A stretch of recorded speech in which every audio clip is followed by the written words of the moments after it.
आज हम लोग चैप्टर नंबर चौथा स्टार्ट कर रहे हैं। ठीक है, और पहले 3 चैप्टर मैंने आपको रेगुलर करा दिए हैं। चौथा चैप्टर सारणिक डिटर्मिनेंट नाम से है। तीसरा, चौथा और पांचवा तीनों चैप्टर राजस्थान बोर्ड में 10 नंबर के हैं और तीनों आपस में लिंक हैं पूरी तरह से। तो जिन्होंने तीसरा चैप्टर नहीं पढ़ा उनको सारणिक में बहुत बड़ी दिक्कत आएगी। ठीक है, तो जो इस वीडियो को देख रहे हैं उससे पहले आप कम से कम चैप्टर 3 मैट्रिक्स की वीडियो जरूर देखें। हालांकि पहले दूसरे से इसका कोई लिंक नहीं है। तो चौथा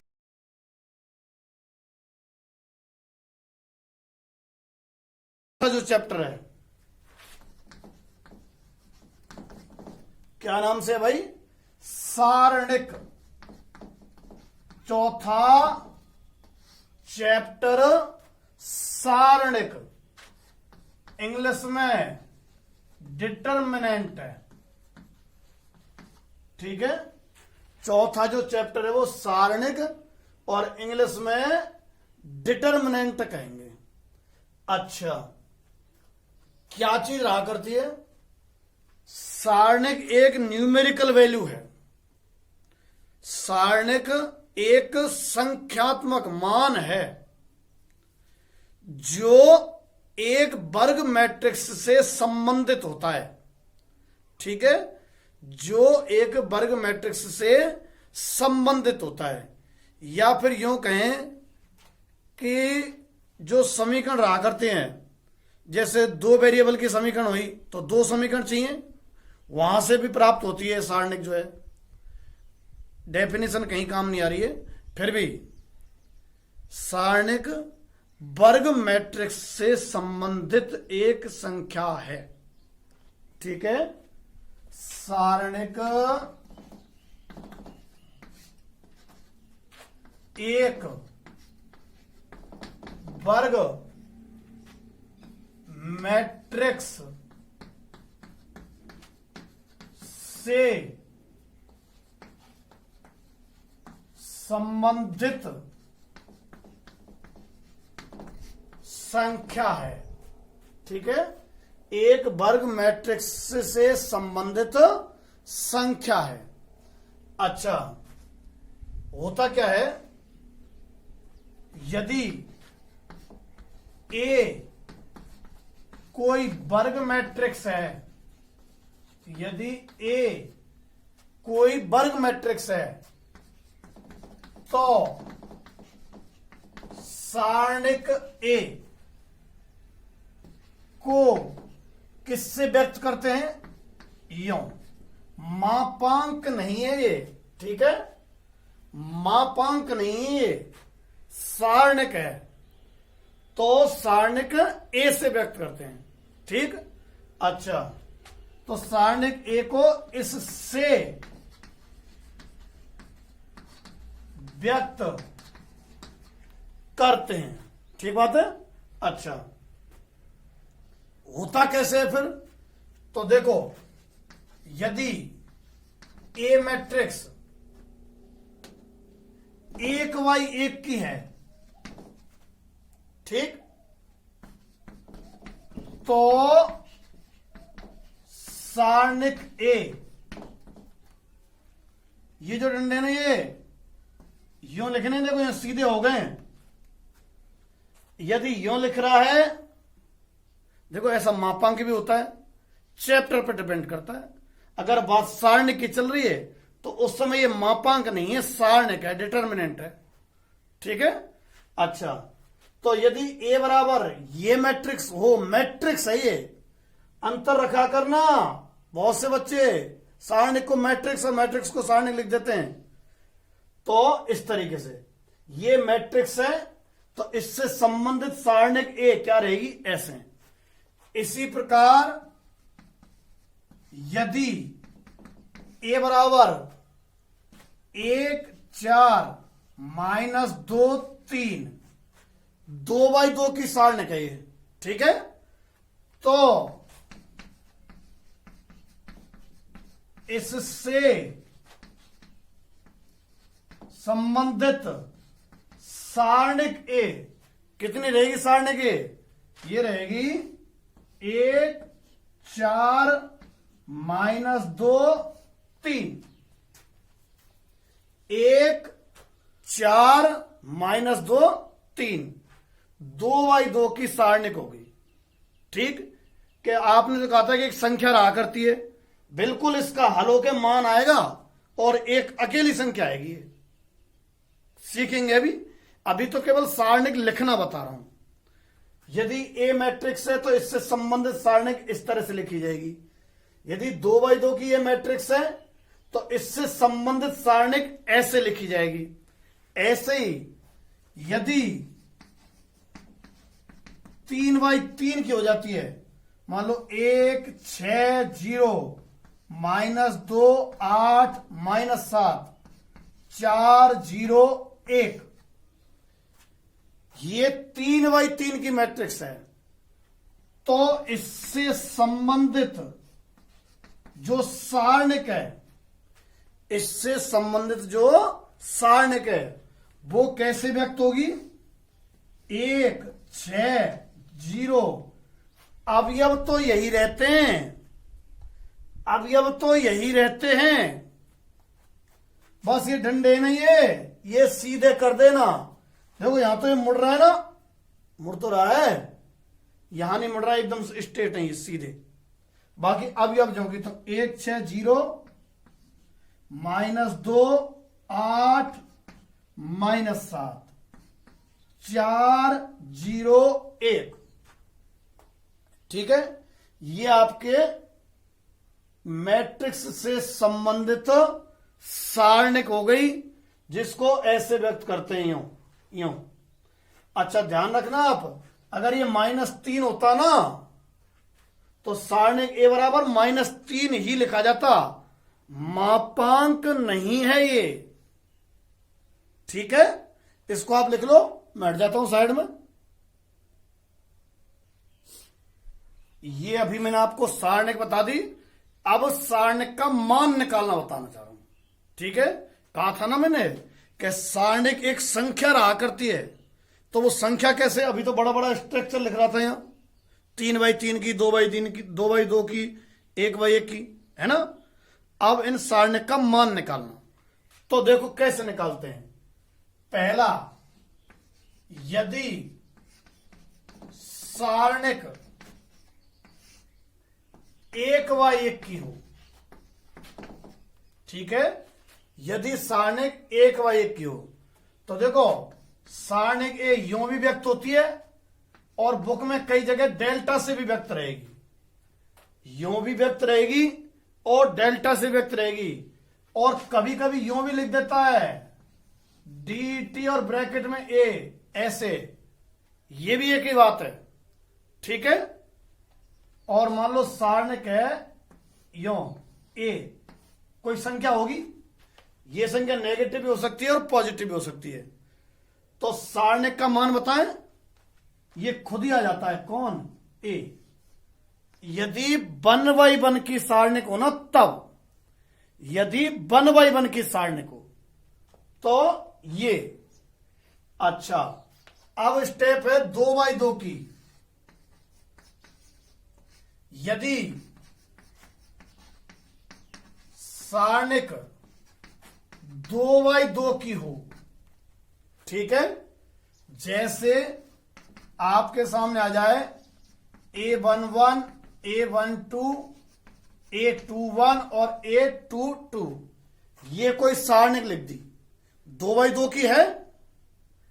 अब इसकी वैल्यू कैसे निकालेंगे?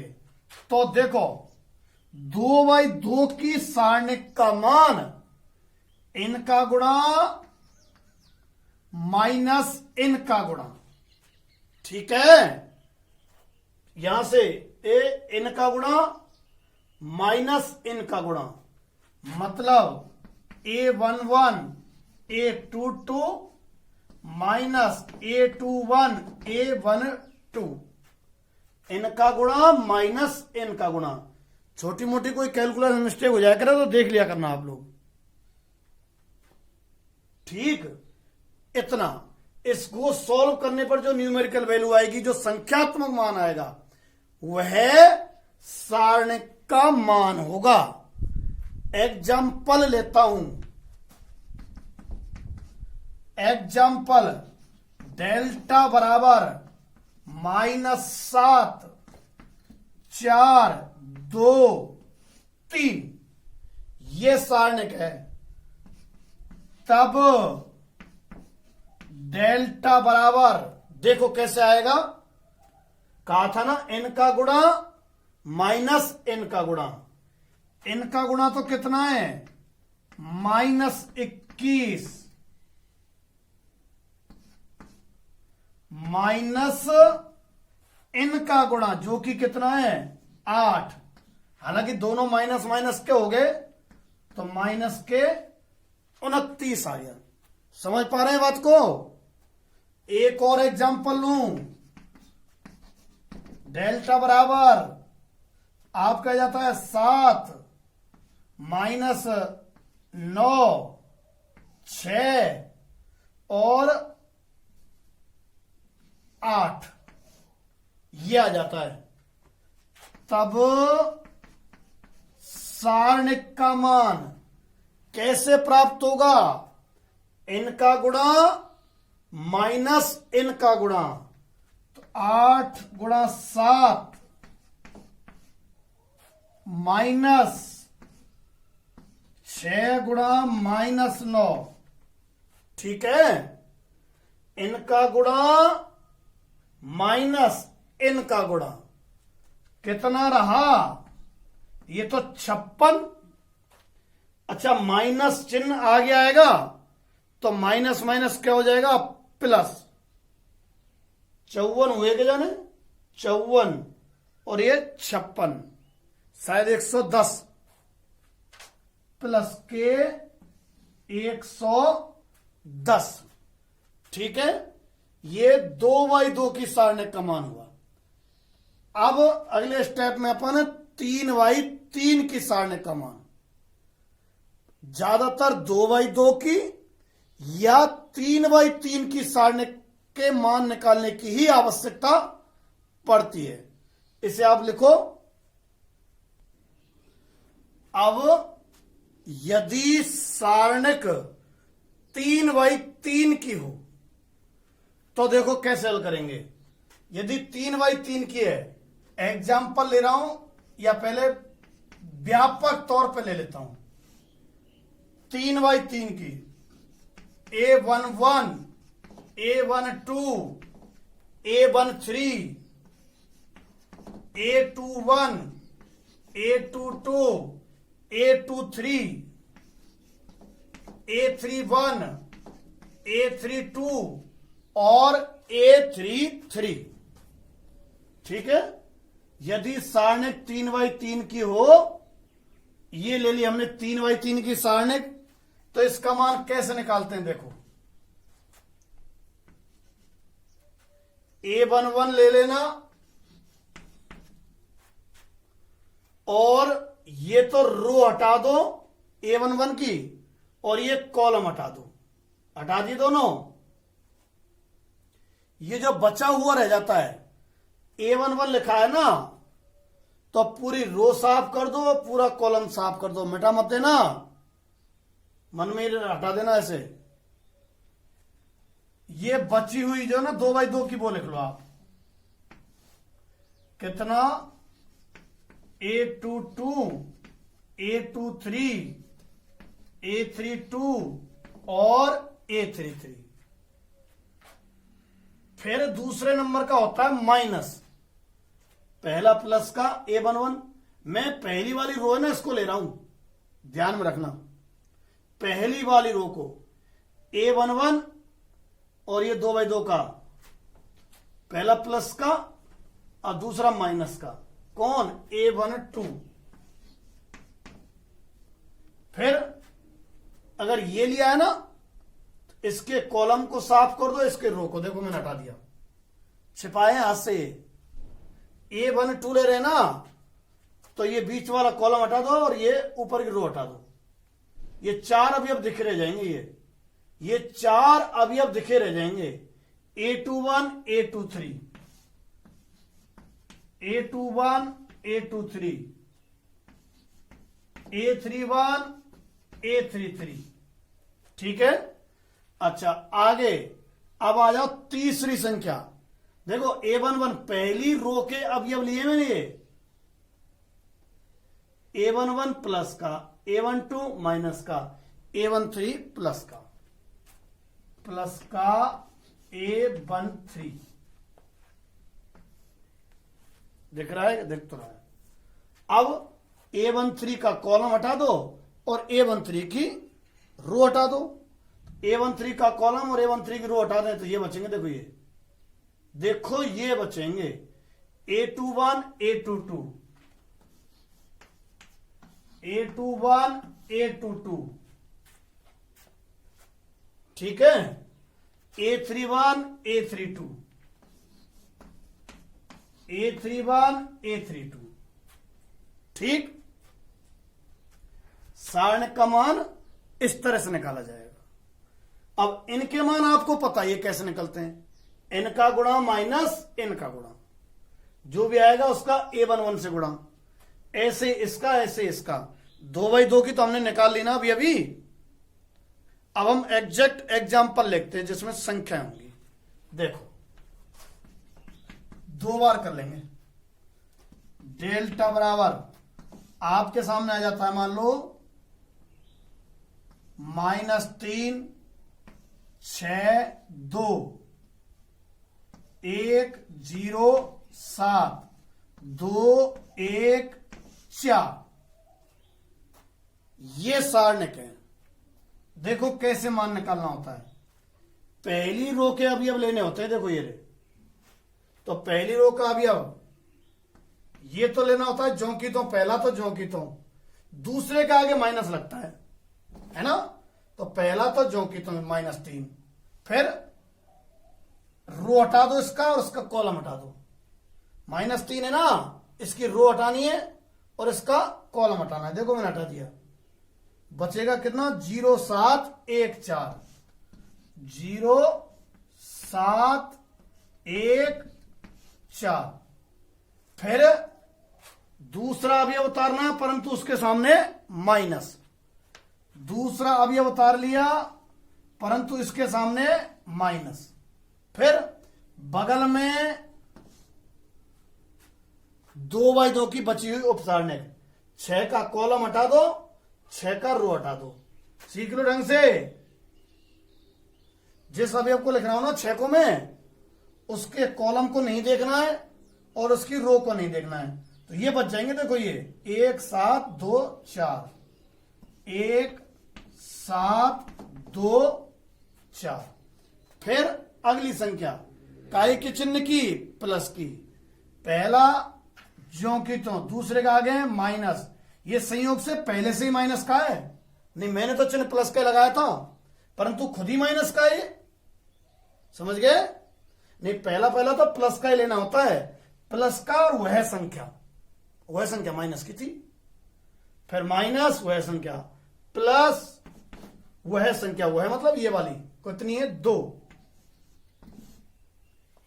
हटा दो कॉलम और रो, 1 0 2 1 1 0 2 1,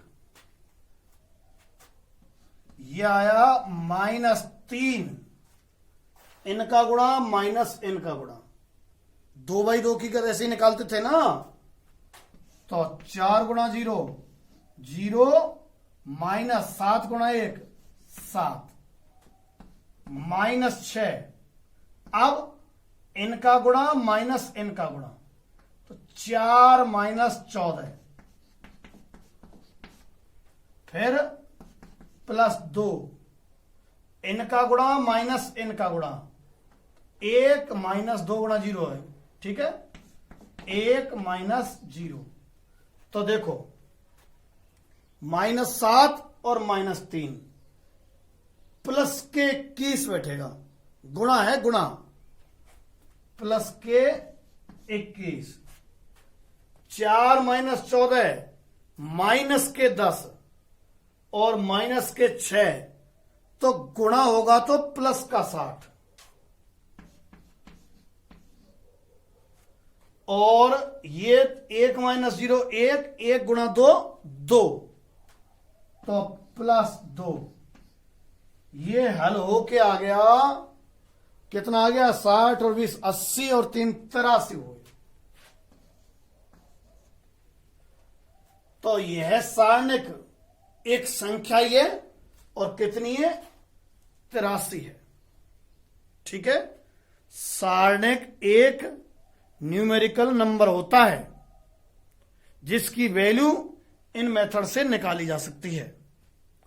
आगे एक एग्जांपल और ले रहा हूं मैं, देखो। डेल्टा इक्वल टू आपके सामने हो 2 - 7 और 4, ठीक है, 3 1 7 2 2 5 -5 ले लेते हैं। इस सारणिक का मान यदि निकालना है तो इसी के बराबर में लिखेंगे बिल्कुल ही। कैसे? ये तीनों लेने हैं हमें, पहले का आगे प्लस, दूसरे का आगे माइनस, तीसरे का आगे प्लस। एक तो ये, और बची हुई 2/2 की उपसारणी। पहले के आगे तो प्लस का चिन्ह, 2 के आगे प्लस का चिन्ह। कैसा? अब यहां क्यों नहीं लगाया? अरे -3 के आगे है तो प्लस का चिन्ह नहीं, पर माइनस और प्लस माइनस ही तो हो जाएंगे ऐसे। तो यहां 2 के आगे प्लस का चिन्ह, फिर उपसारणी। कौन सी बची हुई?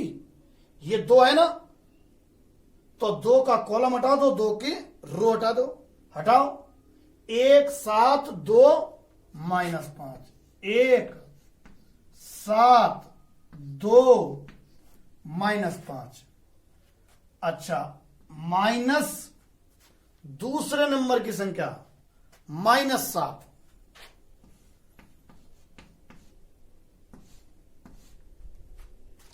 हटा दो कॉलम और हटा दो रो। कॉलम हटा दो और रो हटा दो। 3 7 2 -5, 3 7 2 -5। अब +4, ये हटा दो कॉलम और हटा दो रो। 3 1 2 2, 3 1 2 2। ठीक है, आगे बढ़े भाई। 4 ले लिया प्लस का और इसका कॉलम हटा दिया, इसका रो। 3 1 2 2। अब मान निकालो।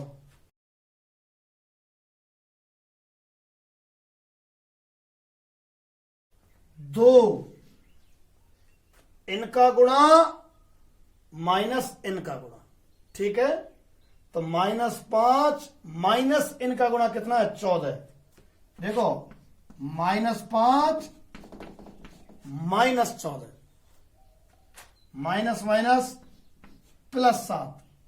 अब यहां देखो, इनका गुणा माइनस इनका गुणा, तो इनका गुणा तो -15 माइनस इनका गुणा 14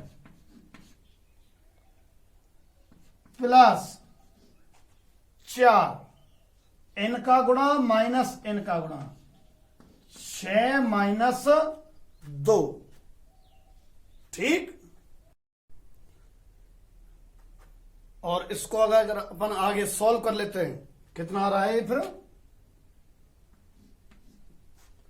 कर लेना बाकी, चलो कर ही देते हैं। ये 19 2 38 माइनस के तो 38 हुए ना, और ये कितने हुए भाई? 29। ठीक है, 29 गुणा 7, और वो भी माइनस का। तो 29 गुणा 7 9 7 63 3 आंसर लगे अपनी 6, और 7 2 14 और 6 20 203 और प्लस के 16। ठीक है, ये जितना भी हला के आता है आप इसे लिख देना। तो ये 3/3 की सारणी को हल करने का तरीका हुआ।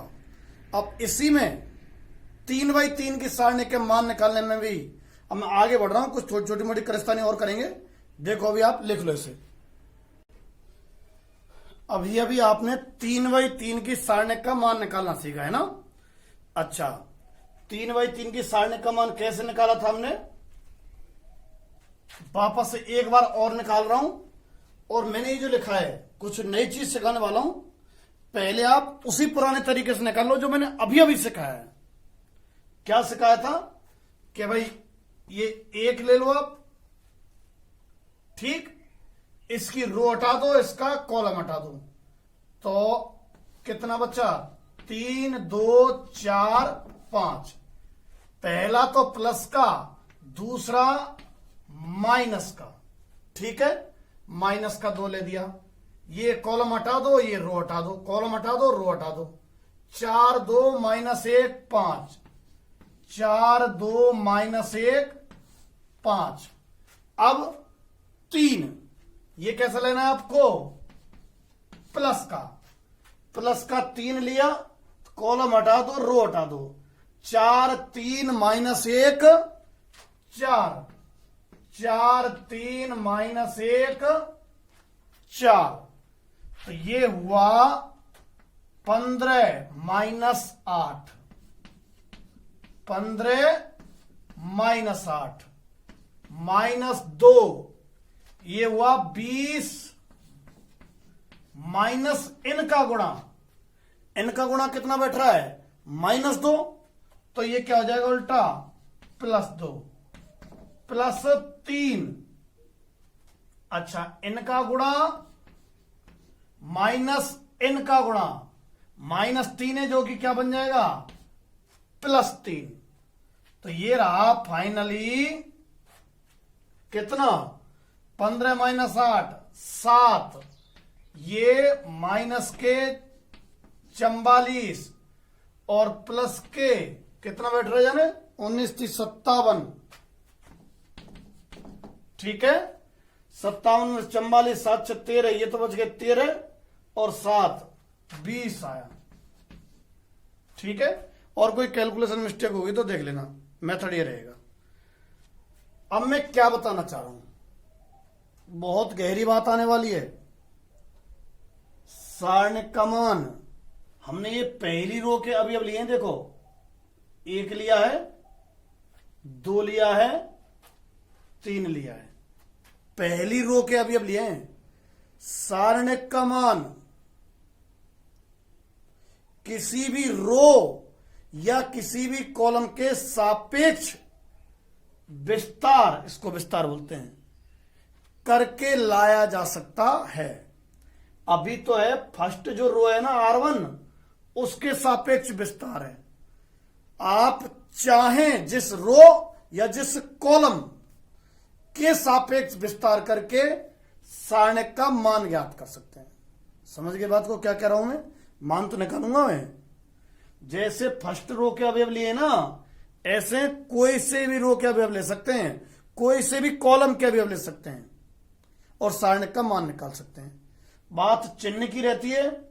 तो देखो आप जैसे कौन के सापेक्ष निकालना चाह रहे हैं, मान लो C3 के सापेक्ष, C3 मतलब column number 3, first column, second column, third column, ये है C3, ठीक है। इसके सापेक्ष निकाल रहे हैं, कैसे निकालेंगे देखो, डेल्टा बराबर इसके सापेक्ष है ना, तो आप यहीं से स्टार्ट हो जा करो। क्या, चिन्ह की वजह से कह रहा हूं, होने को तो देखो ये आएगा, ये अवयव और बगल में इसकी उपसारणिक। भाई C3 के सापेक्ष निकाल रहे ना, तो C3 वाले हमें लेंगे, 3 बगल में उपसारणिक, 2 बगल में उपसारणिक, 5 और बगल में उपसारणिक। बात है यहां चिन्ह की, देखो 3 और रो कॉलम हटा के उपसारणिक, 2 रो कॉलम हटा के उपसारणिक, 5 रो कॉलम हटा के उपसारणिक, ठीक है। फिर यहां चिन्ह देखो, यहां से स्टार्ट होना, plus minus plus minus, plus. यहां से स्टार्ट हो जाओ तुम तो, plus minus plus minus plus, plus minus plus बैठ रहा है इस पे, तो प्लस माइनस प्लस बैठा दिया।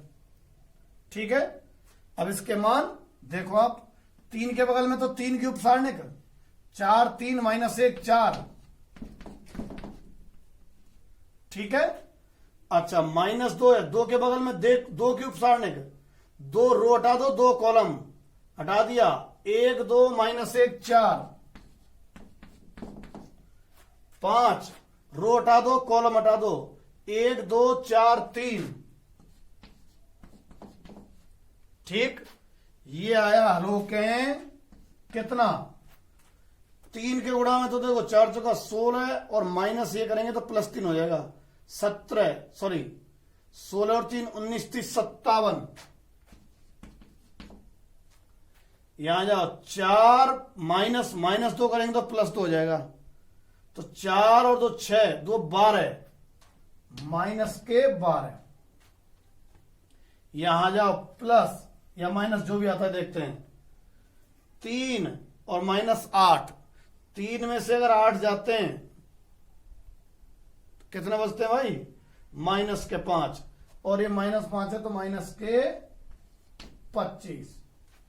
ठीक, इसको सॉल्व करो, 20 ही आ रहा है, ये 37 हो गए, 57 में 37 गए तो 20। पहले कितना आया था 20, अब कितना आया है 20। काय के सापेक्ष विस्तार किया था C3 के, अब मैं R3 के सापेक्ष करके देखता हूं, तब भी 20 ही आता है क्या, 20 ही आएगा। किसी के भी सापेक्ष विस्तार कर लो आप, कौन के सापेक्ष, R3 के सापेक्ष, ये रहा R3। अब बात चिन्ह की है,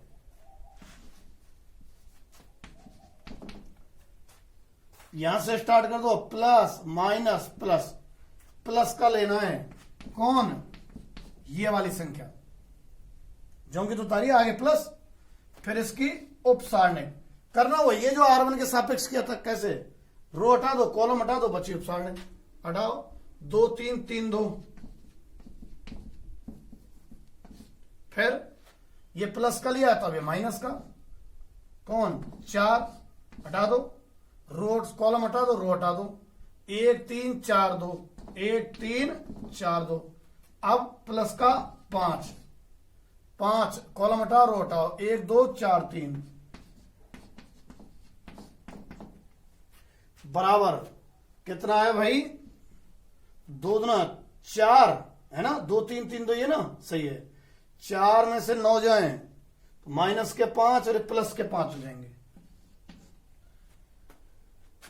इधर आओ, माइनस 2 माइनस 12 माइनस के 10, और माइनस के 10 का गुणा 4 से होगा, माइनस का इसलिए प्लस का 4 हो जाएगा, तो 40 हो जाएगा, है ना। यहां 3 माइनस 8 माइनस 5 और ये प्लस का 5 है तो माइनस के 25। ठीक, कितना आया, माइनस 25 प्लस 5 माइनस 20, और 40 में से माइनस 20 जाएगा तो प्लस के 20। देखो तीनों तीर, ये हर बार 20 ही प्राप्त हो रहा है ना। साधारण R1 के सापेक्ष किया 20, C3 के सापेक्ष किया 20, R3 के सापेक्ष किया 20, किसी के भी सापेक्ष किया जा सकता है। ज्यादातर आप R1 को ही लेना जो मैंने पहले से कहा था अभी थोड़ी देर पहले, उसी तरीके से करना है। पर कई बार किसी रो या कॉलम में, देखो क्या कह रहा हूं, सुनना जरा, किसी रो या कॉलम में अगर 0 ज्यादा हैं तो उसे लो, क्यों, 0 को गुणा करने से सब 0 हो जाएंगे तो जल्दी सॉल्व हो जाएगा। किसी के भी सापेक्ष विस्तार कर मान ज्ञात किया जा सकता है, उसको लें, ज्यादा ठीक रहेगा जिसमें ज्यादा 0 हो। ठीक है, तो ये आप लिख लो, बात कही गई है इसमें कि सारणिक का मान किसी भी रो या किसी भी कॉलम के सापेक्ष विस्तार करके ज्ञात किया जा सकता है। इसके ऊपर लिख लेना वाली चाहे तो ब्लॉक सा बना के, क्या लिख देना, सारणिक का मान किसी भी रो या किसी भी कॉलम के सापेक्ष विस्तार करके ज्ञात किया जा सकता है। और उसके बाद ये लिख लेना। ठीक, देखो जैसे मैंने एक एग्जाम्पल लिया, 270790 -516। अब इसका विस्तार या सारणिक का मान ज्ञात करना है। तरीका तो आप चाहो तो R1 के सापेक्ष कर दो, C1 के सापेक्ष, R2 के या C3 के। जब यह छूट है कि किसी के भी सापेक्ष विस्तार कर सकते हैं, तो क्यों ना C3 के सापेक्ष किया जाए। इसमें 0 ज्यादा है, फटाक से 0 हो जाएगा। कैसे, देखो C3 के सापेक्ष विस्तार क्या करो, प्लस माइनस प्लस, लेना तो प्लस का है 0, फिर रो हटा, कॉलम हटा दो, रो हटा दो, बची हुई जो सारणिक है 7 9 -5 1, 7 9 -5 1, फिर दूसरा माइनस का 0, ये वाला लिया, रो हटा दो, कॉलम हटा दो, रो कॉलम, 2 7 -5 1, फिर ये लेना है। ये कैसा चिन्ह लेंगे, प्लस का। भाई देखो plus minus plus minus plus, इसके आगे प्लस, इसके आगे माइनस, इसके आगे plus, plus minus plus minus plus, +6। ठीक है, कॉलम हटा दो, रो हटा दो, 2 7 7 9, 2 7 7 9, तो ये आया 0 -0 और 9 2 18 -49।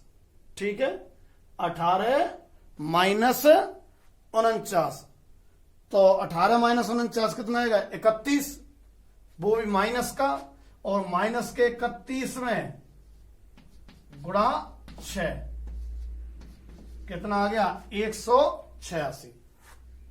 और किसी के सापेक्ष करते तो थोड़ा और पेचीदा होता। यदि किसी रो या कॉलम में 0 ज्यादा है ना, तो क्यों ना उसी के सापेक्ष विस्तार किया जाए, तो ज्यादा बेहतर रहता है। ठीक है, ये तरीका जान लेना। अब अपन चलते हैं, अगला हेडिंग है सारणिकों के अवयवों की उपसारणिक। ठीक है, माइनर डिटरमिनेंट बोलते हैं उपसारणिक को। सारणिक के अवयवों की उपसारणिक, ये जो लिखते हैं ना अपन, ये उपसारणिक ही हैं। 0 की 0 की 6 की, सरल प्रक्रिया है बिल्कुल। मैं 3x3 की सारणिक ले रहा हूं कि यदि सारणिक डेल्टा बराबर A11 A12 A13 A21 A22 A23 A31 A32 A33, ठीक है, यदि सारणिक डेल्टा बराबर ये है, अब अवयवों की उपसारणिक समझना सीख लो आप। कैसे निकाले करेंगे, जैसे A23 की उपसारणिक पूछी जाए,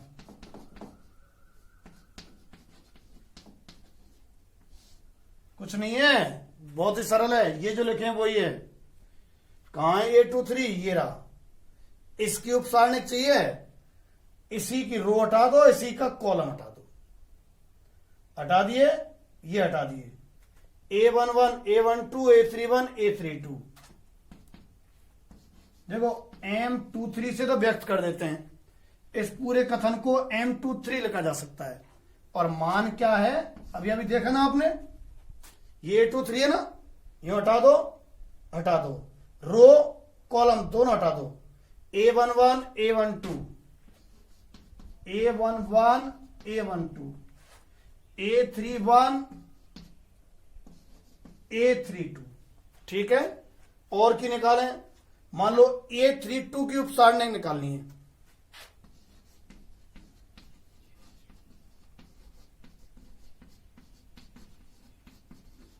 A32 की उपसारणिक।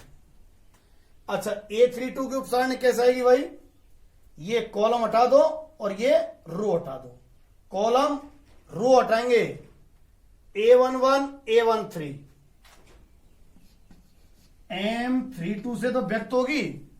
अच्छा, मान क्या रहेगा, कौन की निकाली है, A32 की, जिसकी उपसारणिक निकाल रहे हैं ना, उसी का रो और कॉलम हटा दो, इसका कॉलम हटा दिया, रो हटा दिया, A11 A13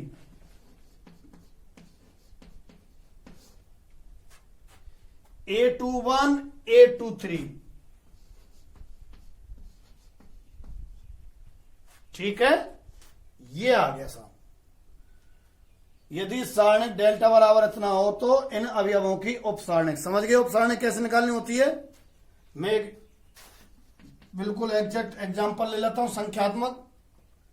सारणिक बराबर आपको 6 3 -9 4 0 7 और 23 11 और मान लो 5, ये कोई सारणिक है 3x3 की, और इनके अवयवों की उपसारणिक पूछी जाए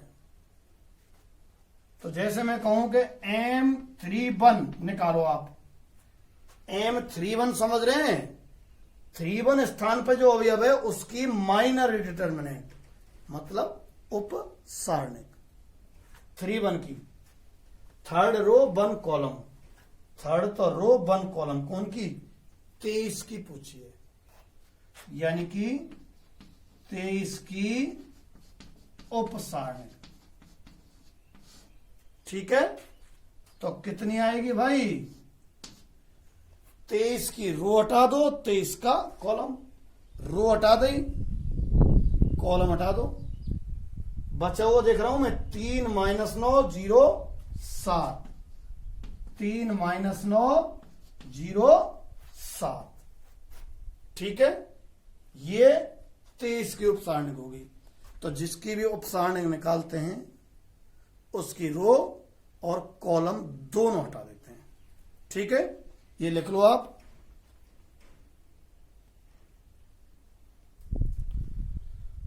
अब सारणिकों के अवयवों की उपसारणिक के बाद अगली टर्म है अवयवों के सहखंड, ठीक है, सारणिक के अवयवों के सहखंड लिख रहा है ना सामने, सहखंड को फैक्टर बोलते हैं भाई, है ना। अच्छा, ये कैसे ज्ञात हुआ करेगा कि यदि अवयव AIJ की उपसारणिक MIJ है, ठीक है, उपसारणिक तो अभी आपको आती थी, तो मान लो कोई अवयव की उपसारणिक ये आ जाती है, ये एक मान होगा, तो AIJ का सहखंड, ठीक है, व्यक्त होता है अक्सर कैपिटल AIJ से, और क्या रहा करेगा, -1 की पावर I + J और बगल में उसकी उपसारणिक, मतलब सहखंड में कोई खास समस्या नहीं है, उपसारणिक गुणा -1 की पावर I + J, कि सब IJ का बीमारी है, जितने नंबर पे वो रहता है अभी, अब 3 2 है कि 2 1 है, ऐसे पता करना तो आता है आपको। ठीक है, तो -1 की पावर उतना ही रख दिया करेंगे। जैसे एग्जाम्पल आपको A11 A12 A13 A21 A22 A23 A31 A32 और A33 जानते ना आप, मैं कैसे लिखता हूं उनको? देखो यहां तो रो होता है और यहां होता है कॉलम। तो ये पहली रो है, तो यहां 1 1 1, कॉलम चेंज होते जा रहे हैं 1 2 3। पहली संख्या तो रो को व्यक्त करती है और दूसरी संख्या कॉलम को व्यक्त करती है। ठीक है, पहली रो दूसरी कॉलम। इसकी बात करें तो पहली तो रो है और 1 2 3 कॉलम 3 है, पहली रो तीसरा कॉलम। यहां बात करें अगर यहां तो 1 2 3 तीसरी तो रो और 1 2 दूसरा कॉलम, तीसरी रो दूसरा कॉलम, इसलिए 3 2 हो गया। ध्यान दिला रहा हूं मैं तो यही, काम की बात तो सेकंड है। आ जाओ, आपको मान लो A33 का सेकंड निकालना है।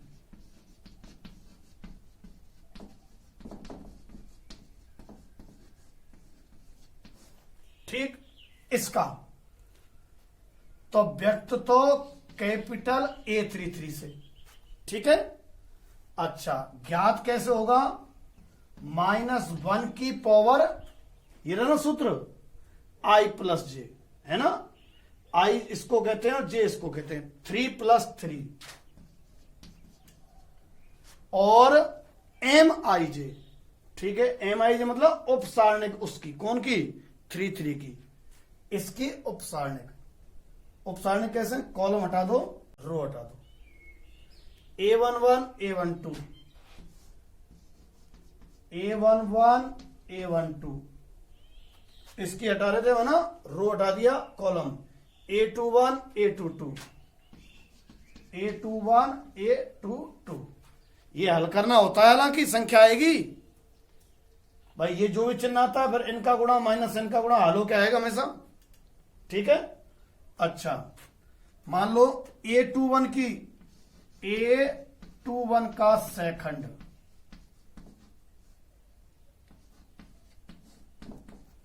ठीक, इसका तो व्यक्त तो करेंगे कैपिटल A21 से। ठीक है, कैसे निकाला जाएगा? -1 की पावर I + J। I तो है 2 और J है 1, तो 2 + 1। बगल में उपसारणिक खुद की A21 की निकाल लेना, तो -1 की वो 2 + 1 और इसी की उपसारणिक। उपसारणिक कैसे? रो हटा दो, कॉलम हटा दो, हटा दिए। A12 A13, ठीक है, ये हटा दो और ये हटा दो। A21 के निकाल रहे हैं, हटा दो हटा दो। A32 A33, ठीक, ये हलो के जो भी आएगा वो A21 रहेगा। ठीक है कि नहीं? अच्छा एग्जाम्पल ले लेते हैं, बिल्कुल एग्जैक्ट ही। आपको मान लो सारणिक दे रखी है 1 0 6 -7 2 3 4 3 2 बराबर। अब देखो बराबर का को मान थोड़ा निकाल रहे सारणिक का, अवयवों के सेकंड। जैसे 6 का सेकंड निकालना पड़े,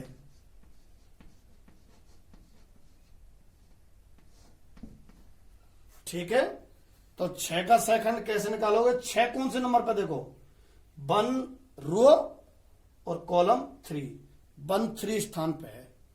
6 है ना, ये 1 3 स्थान पे है, तो किससे व्यक्त कर दो? A13 से। ठीक है, आएगा क्या? देखो क्या आएगा, -1 की पावर तो I + J, 1 + 3 और बगल में उपसारणिक। कौन की? जिसका सेकंड निकाल रहे हैं, इसका निकाल लेना, इसी के उपसारणिक। हटा दो कॉलम, हटा दो रो, हटा दो दोनों को। -7 2 4 3, -7 2 4 3, तो -1 की पावर 4, ये तो प्लस का चिन्ह हो जाएगा, हो जाएगा ना। -1 की पावर 4 बैठेगा, 1 + 3। अच्छा, यहां 3 7 21, माइनस का 21 और माइनस का ही 8, माइनस के 29। 6 का सेकंड है माइनस का 29। ठीक है, मान लो 3 का सेकंड पूछा जाए, इस वाले 3 का ध्यान रखना पड़ेगा कौन से का निकाल रहे हैं।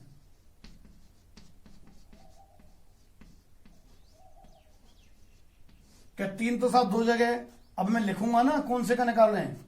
इसका निकाल रहे हैं तो कौन से पोजीशन पर ये 1 2 3, तीसरी तो रो है, और यूं 2 है, यूं तो है वो तीसरे स्थान पे और यूं दूसरे पे, यानी कि 3 कितना, थर्ड तो रो और दूसरा कॉलम।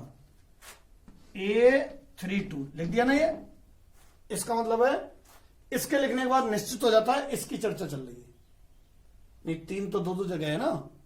अच्छा, अब निकालें वही -1 की पावर I + j, तो 3 + 2।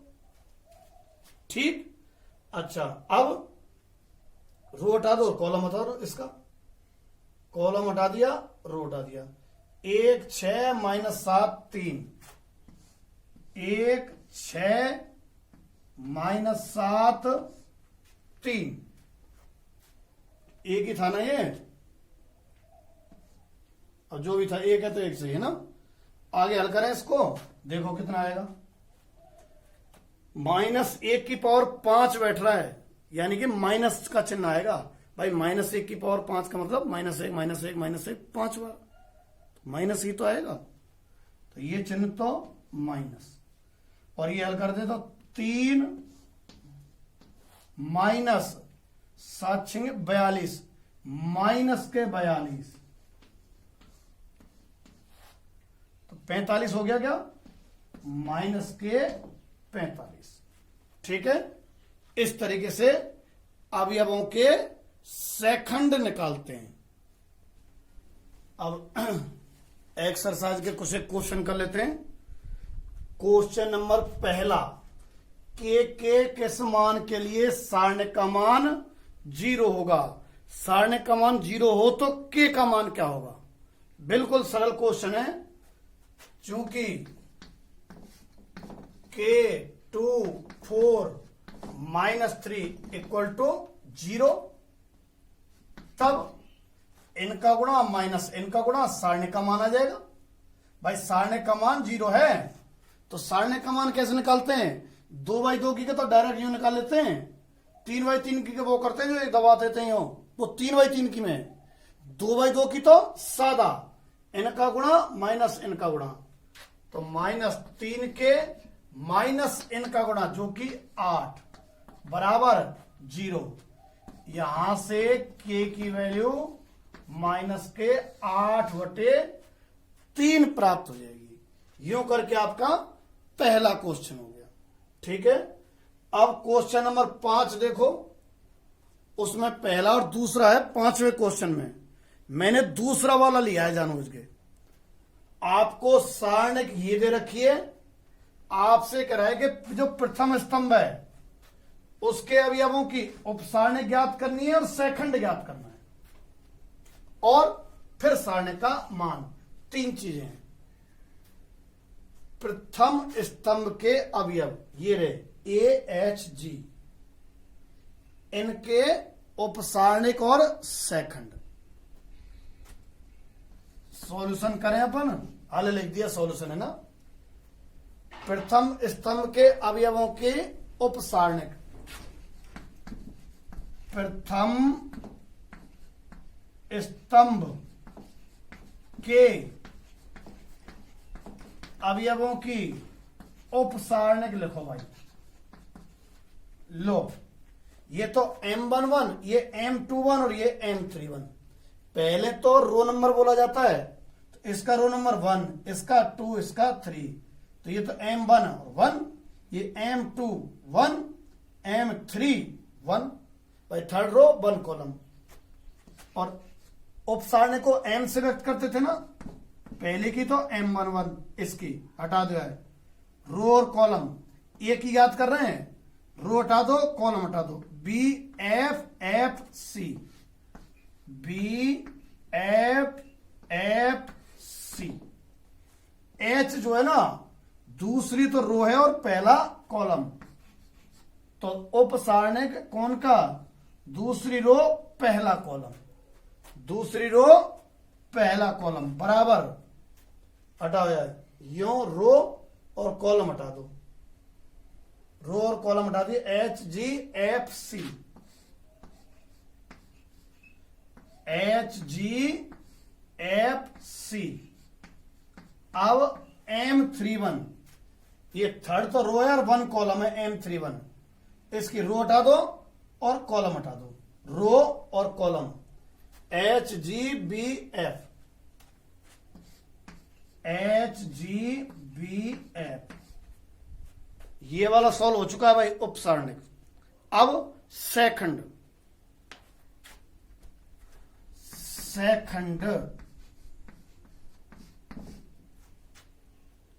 कैपिटल ए से व्यक्त कर लेते थे और 1122 जो उस हिसाब से, जैसे M11 का तो A11 क्या था? मात्र उपसारणिक के बगल में -1 की पावर I प्लस जे था। भले वीडियो वापस चेक कर लो आप। -1 की पावर तो I प्लस जे, तो -1 की पावर तो I प्लस जे, 1 + 1। और बगल में उपसारणिक यानी खुद E, BFFC। ठीक है। अच्छा, इनके मान निकलेंगे भाई, मेरे थोड़े रह गया, यहां साइड में लिख दूं क्या? BC - F²। ठीक है, ऐसे इसका और इसका निकाल देता हूं, यहां जगह है। HF - BG। हालांकि इस प्रारूप में भी छोड़ सकते हो, चाहे ऐसे निकाल दो। कहां चले थे? सेकंड पे। इसका सेकंड -1 की पावर I प्लस जे और बगल में उपसारणिक। अब ये भी लिखा है ऐसे ही। A21, ये 21 ही तो है, 2 रो और 1 कॉलम। क्या आएगा? -1 की पावर I प्लस जे, यानी कि 2 + 1, और बगल में उपसारणिक कितना? HGFC। ऐसे A31। ठीक है, तो क्या रहता है तरीका? -1 की पावर I प्लस जे और उपसारणिक 31 की उपसारणिक, ये 31 है, हटा दो। HGBF ऊपर भी लिखी हुई है, HGBF। ठीक है, ये तो मैंने निकाल दिए उपसारणिक, और ये निकाल दिए मैंने क्या? सेकंड अवयव के। एक चीज और पूछिए, सारणिक का मान तुम निकाल देना अगली लाइन में। सारणिक का मान जानते हो ना, अवयव लिया फिर गुणा करके ऐसे। ठीक है, ये पहला हो गया। क्वेश्चन नंबर 5वां मैंने करा दिया है, और देखता हूं। देखो, अब इसी एक्सरसाइज का क्वेश्चन नंबर 7वां और कर लेते हैं। 7वें क्वेश्चन में क्या करा है? सिद्ध करना है इस सारणिक का मान ये आएगा। सरल क्वेश्चन है, मैं तो यूं प्रैक्टिस के लिए करवा रहा हूं, खुद कर लिया करो मेरे बाद इनको। अच्छा, LHS लिख लिया और मान निकालना स्टार्ट कर देते हैं। किसी के भी सापेक्ष विस्तार किया जा सकता है, इसलिए मैं सरलता की दृष्टि से R1 ही ले रहा हूं। R1 रो नंबर 1, ये R2 रहती है, ये R3 है ना, ये ले दिया। प्लस माइनस प्लस प्लस का तो 1, बगल में उपसारणिक हटाओ, रो और कॉलम हटा दो। 1C - C1, 1C - C1, minus का A, फिर इसका कॉलम हटा दो, रो हटा दो। -AC - B1, माइनस ए सी माइनस बी 1, ठीक है। अच्छा, फिर प्लस का बी, ये कॉलम हटा दो, ये रो हटा दो, माइनस ए 1 माइनस बी माइनस सी, माइनस ए 1 माइनस बी माइनस सी, ठीक है। तो 1 माइनस इनका गुणा जो कि माइनस सी स्क्वायर आएगा, और पहले से माइनस है तो plus C square, minus A bracket लगा लेता हूं, इनका गुणा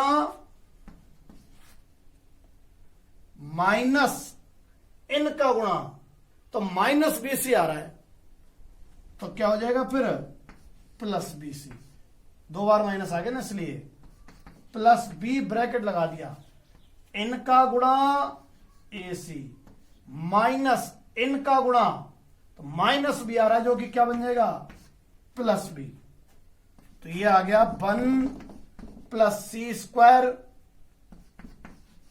plus A square minus A B C plus A B C और प्लस बी स्क्वायर।